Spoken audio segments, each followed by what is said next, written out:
All right. Let's give this a try, huh? Hey, what's up? It's Jacob. That camera's way too close. That should be fine. Hey, what's up? It's Jacob. And I'm feeling depressed, so I'm gonna do when I get depressed. I'm gonna look at Mick Foley's injuries. Now, that sounds like a really, really weird thing to do, and it is. But let me explain. For a lot of people out there, you might not know who Mick Foley is. Actually, if you search this video, you know who Mick Foley is. You only clicked on the video because it has Mick Foley's name in the title. So I don't really need to explain Mick Foley to those people. But, for some chance, if you clicked on this, you don't know who Mick Foley is. Mick Foley is a professional wrestler. He's retired from the ring now. And he is a guy who early in his career realized that he wasn't very athletic, but that he was very creative. So he decided to get ahead by using creativity versus athleticism. And, well, how do you be creative in wrestling? Um, you do shit that no one else wants to do. So Mick Foley has wrestled in a number of ridiculous matches over the years. Here he is wrestling in a death match. It is called a Japanese death match. Here he is. Let's see what other injuries I want to show of him. Here he is flying into a grave. Let's see what else. And here's his most famous one, where he fell through the hell in the cell. Now, the reason I want to bring up the hell in the cell is because during that match, I remember watching that match. Granted, I was only like I think 4 at the time, something like that. I think it's like my earliest memory or one of them. Um, but Mick Foley, there's a motorcycle outside. Mick Foley during the match has a moment where, if you haven't seen the match, if you're unaware of the match went super super wrong. Um, Mick Foley comes out and climbs up to the top of the cage. He doesn't enter the ring. Instead of going inside the ring to start the match there, he doesn't do that. He throws a chair on top of the ring, or on top of the cage, and climbs to the top of the cage. And then Taker joins him up there. And the idea was going to start the match up there because no one else had done that. And that's really interesting. And that's Foley thinking creatively, versus athletically. However, that cage was assembled using like twist ties or like cable ties and shit. It's because no one out there sells a steel cage. You can't buy a giant steel cage. You have to build a giant steel cage. And when you're trying to save a few bucks, you might use twist ties or cable ties or something like that. So during the match, Mick Foley, they fight up there, and Taker goes to do a choke slam, a move he's done 100 times, and Foley is with him. And for those of you that don't know how a choke slam works in wrestling, it isn't just someone's picking up. The first person, the primary wrestler, holds them by the neck and goes to throw them up. The other person is doing all the work. They're the person that's lifting themselves off the ground. So if you ever see a really, really good choke slam, it's not just the first person, it's also the second person. Wrestling is about working together.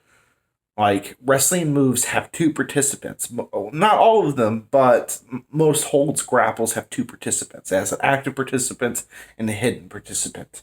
The opponent is always doing some sort of work. Not always, but most of the time with some grapples.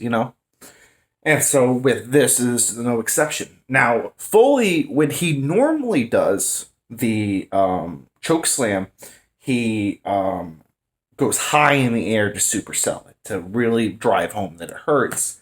But Foley, this time for whatever reason, it didn't go super high. And it's good that he didn't.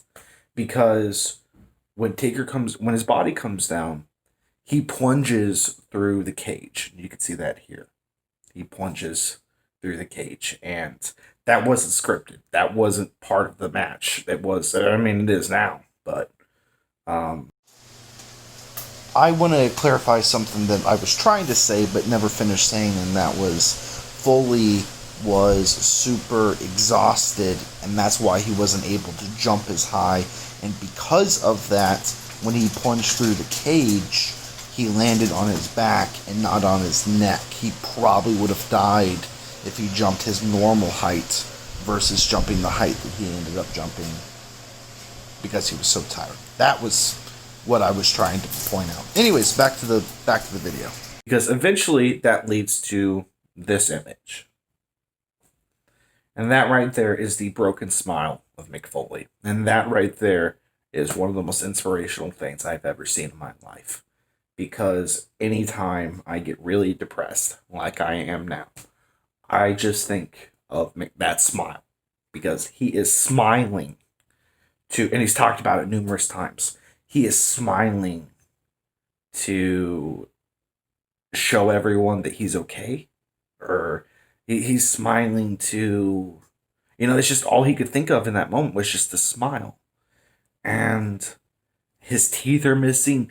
He's bloodied, but there's just something so endearing about seeing that broken smile. It's weirdly inspirational. And I just want to go through real quick.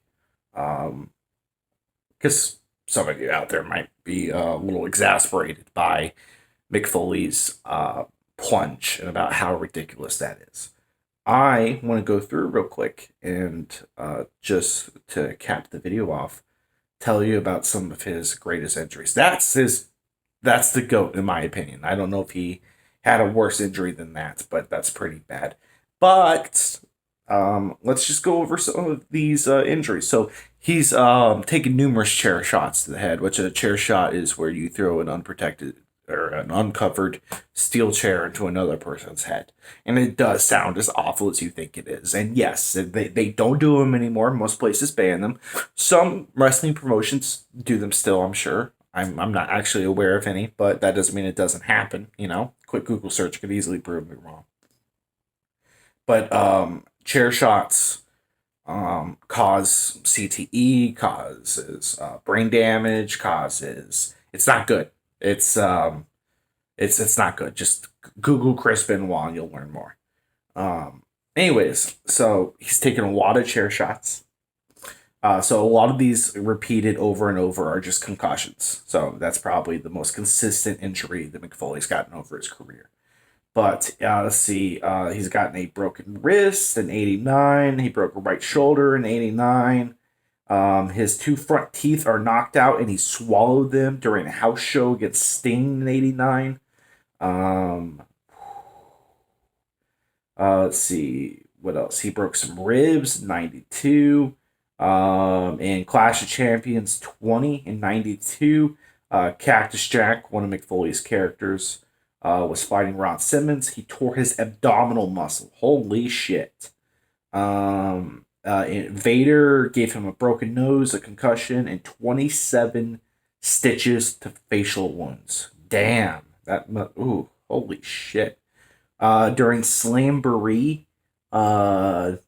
during the Wild Brawl where Cactus Jack and Kevin Sullivan defeated the Nasty Boys for the WC title, he gets another concussion. Let's see, King of Death matches. Oh, hey, remember that? Remember? King of Death matches. Mick suffers second-degree burns on his right arm. He gets 54 stitches on his left arm and several stitches all over his body to close the wounds. And remember that right there, that the King of Death matches happened before the Hell in a Cell. So, all right, King of the Ring 1998, June 28th. This is the Hell in a Cell. These are all the injuries from it, and I'll end the video with this. In the unforgettable Hell in a Cell match, Mick suffered a concussion, dislocated his left shoulder, bruised some ribs, internal bleeding, numerous puncture wounds, and dislocated his jaw, which was put in place during the match. Various reports state that Mick lost between 1.5 teeth to 3 teeth. So, little loose variable there. But that information comes to us via wwegeek.blogspot.com. It's an old wrestling blog that hasn't been updated since like 2007. I just found it when I was looking for Foley's entries, and they had a good comprehensive list. But yeah, I'll try to leave descriptions to videos and things talking about different matches with Foley in it in the description, maybe some interviews. Um, if you haven't checked it out, there is an OSW review, I believe, of Mick Foley's, or a watch along of Mick Foley's King of the Deathmatch tournament, or one of them. So go seek that out. I think it's Patreon content, but I'm not sure. Anyways, this has been Jacob, Jacob Brown. I plan to talk more about wrestling, but I'm also going to talk about mental health and a bunch of other stuff. I hope you stick around. I hope you've enjoyed this video. I hope that you decide to come back, that you tell your friends about it. And I hope I figure out a way to end these videos.